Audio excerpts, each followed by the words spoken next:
Good afternoon. My name is Kaylin, and I will be presenting on my research that I did this summer. This summer, I did a literature review of the deaf bilingual bicultural educational approach on literacy outcomes and instructional practices. Over the course of my college career, I've taken several education classes related to literacy and literacy assessments. I've also taken a couple classes about deaf individuals and their development and language acquisition. So for this research this summer, I kind of took my interest from both of those classes and combined the two, which led me to conduct my research on literacy development of the deaf. So before I get started, a couple terms that I should define to make sure that everyone understands and can follow along is, the first one is deaf slash deaf. The capital D in this term stands for deaf individuals who identify as being culturally deaf, which means that they don't view their deafness as a disability, but rather as a personality trait, basically. And then those who identify as lowercase deaf, their deafness, they identify it as a disability rather than being culturally different. GE, that one stands for grade equivalent. That's just a norm reference score that students receive on assessments. Basically means that if you're if you're in the 8th grade but you score in the 4th grade, that would be your grade equivalent. TC, that stands for total communication. This is an educational approach within the deaf ed field.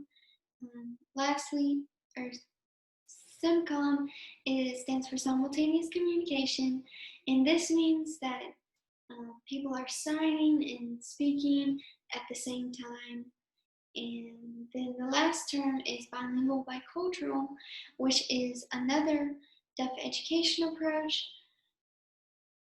And this is where all instruction is given in ASL or whatever the natural sign language is for that country. And then outside of class in instruction, students can use their voice if they choose to. So as far as my methods go and how I conducted this research, I first began by searching different databases for articles related to literacy of deaf students.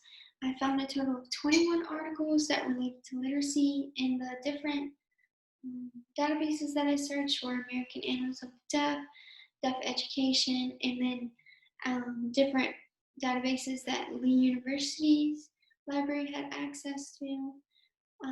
I then ended up having to expand my search to include articles on instructional practices and not just outcomes. And I used a combination of key terms such as deaf, literacy, reading, writing, outcomes, levels, bilingual, bicultural, instruction, and strategies. And I use these in multiple different combinations altogether. After I found my articles, there were 14 that all specifically related to the bilingual bicultural approach in literacy, and 7 of those focus on literacy outcomes, and another 7 focus on instructional practices related to literacy.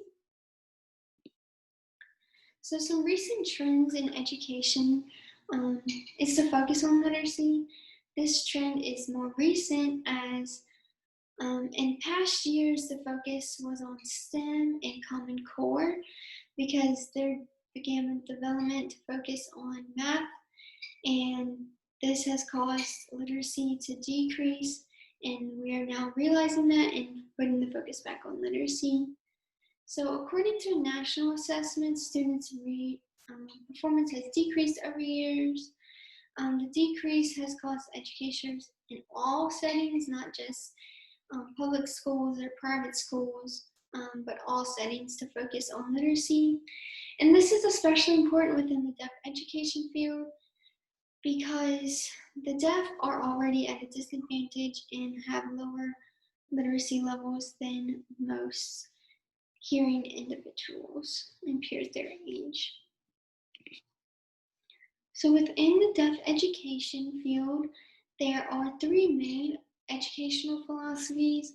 The first of these is oralism, and what oralism is a focus on speech reading, and then also auditory, so teaching students how to listen to certain sounds that they may be able to hear even though they're deaf, and teaching them how to speak. Then secondly is total communication, as I mentioned earlier.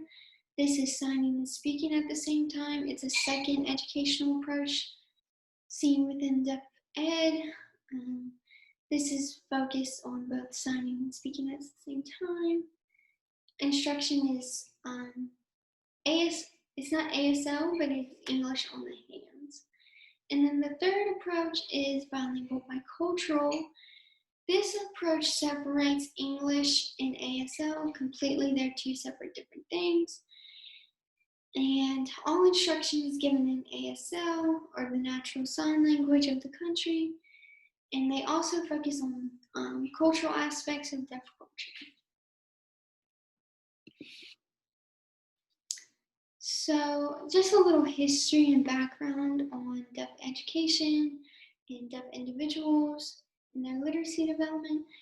10% of children are born to deaf parents. This is a very low number, and those are the lucky few. 90% of deaf children are born to hearing parents who may not know anything about deafness, the culture, the language, etc.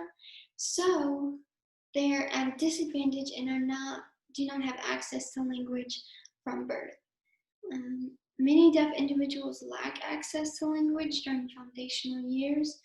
These foundational years of language development are from birth to 2 years old, and it's very important because if you do not get language from birth, you are already falling behind, and then by the time you reach school, you're even further behind than students who are there and have had access to language from the beginning.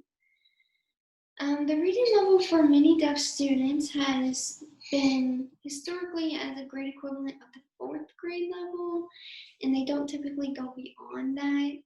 Few do, but most do not. So my articles on literacy outcomes, when reviewing these, I found several similarities between them and commonalities. All of the articles on literacy outcomes use the NWEA MAP assessment, which is, just to explain that a little, the NWEA is a nonprofit organization that creates different assessments for students to assess their progress. And the MAP is an assessment out of the NWEA. This assessment focuses on students' literacy, or language use, reading, and mathematics. Another commonality seen throughout these articles was a common assessment of the ASL AI. This stands for the American Sign Language Assessment Instrument.